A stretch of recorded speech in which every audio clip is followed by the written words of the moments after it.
It's not like we didn't know. It's not like this was not very clear and apparent to all of us. Shout out to Miss Adrienne Ross. She had Scott Agnes on her show.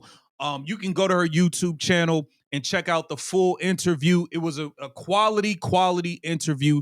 Shout out to Miss Adrienne Ross. That was a good interview. I'm going to play a small clip from that. Scott Agnes said something that was very, very apparent and clear all along. ESPN had no interest, just like all of these other major networks had no interest in covering the WNBA or the Indiana Fever without Caitlin Clark. It is as simple as that. Stephen A has gone on and tried to tell y'all. Dave Portnoy's tried to tell y'all. Colin Cowherd's tried to tell y'all. You guys have been ignoring the facts all along, and he's giving a very specific detail on something ESPN did behind the scenes that people didn't even know about. This is crazy. Welcome to Keep the Vision. Make sure you like, comment, subscribe, share the channel, hit that bell notification, hype the video. Let's go. Let's get to work. Once again, shout out to Miss Adrienne Ross. She had Scott Agnes on her show, and he said something very interesting. Let's take a listen to what he had to say right here. I mean, the fact that for example, when Caitlin was here to start the season, ESPN sent a reporter here and was going to plan to basically travel full time. Caitlin gets hurt.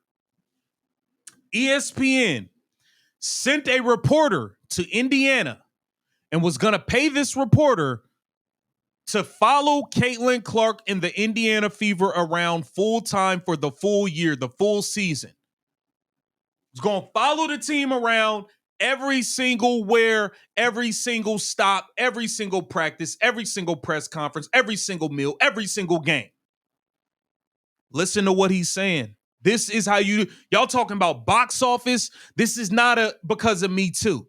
ESPN not doing this for nobody else. For example, when Caitlin was here to start the season, ESPN sent a reporter here and was going to plan to basically travel full time. Caitlin gets hurt. That's put on pause. There's a chance. Caitlin gets hurt. No more job for the reporter that was going to be full time following Caitlin Clark in the Indiana Fever around. Did ESPN send another full time reporter to Las Vegas? No. Did they send one to Chicago to follow the sky around? Absolutely not. Did they send one to Dallas? No. ESPN knows they're going where the business is, and it is wherever Caitlin Clark is. Come on, man. Who else are they doing this for? Was here to start the season. ESPN sent a reporter here and was going to plan to basically travel full time. Caitlin gets hurt. That's put on pause. Caitlin, there's a chance for her to come back. You know, that reporter comes back. It is big business. Everything with Caitlin, whether it's atop my mind is this golf tournament coming up that she will play in the Pro-Am here in a month. But the golf tournament, you saw the ratings for the golf tournament last year. It's the reason they said we would love to have her back. We're dying to have Caitlin Clark back appearing on this golf tour. We want her. There's a reason. Everybody understands and respects it. ESPN knows. Hey, look, if Caitlin's playing, we need to send somebody out there full time. We'll pay for him a place in Indianapolis, full-time salary, all of that. All of that. There's no other team they're doing that for. There's no other individual WNBA player ESPN is flying out a specific reporter to be there full-time for. They're not. But just anything from her Nike deal to Wilson, like you have those great basketballs behind you. The business of Caitlin is as fascinating almost as much as Caitlin on the court, because what she has understood, which is remarkable, is not only is she an incredible basketball player, but she's an entertainer. People see her to put on a show, to entertain, to do. It's a show. It is entertainment. And that is one of the things that I feel the W has missed their mark on. You guys have been so steadfast on trying to prove how physical you are. Oh, the physicality of this league. And you're going to hear, we've heard Agul McKay and Andrea Carter arguing it on ESPN since her rookie season. Oh, we pride ourselves on the physicality of this league. Kathy Engelbert, negligence with the refs. Negligence. Oh, the only people that complain about the officiating are the people who lose. No, it's not entertaining basketball. This is a show.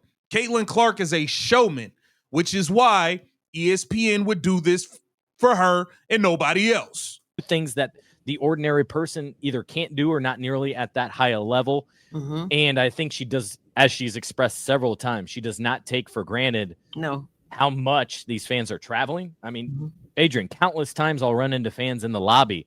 I'm from Australia. I'm from London. I'm from Hawaii. And I'm just here to see one game of Caitlin.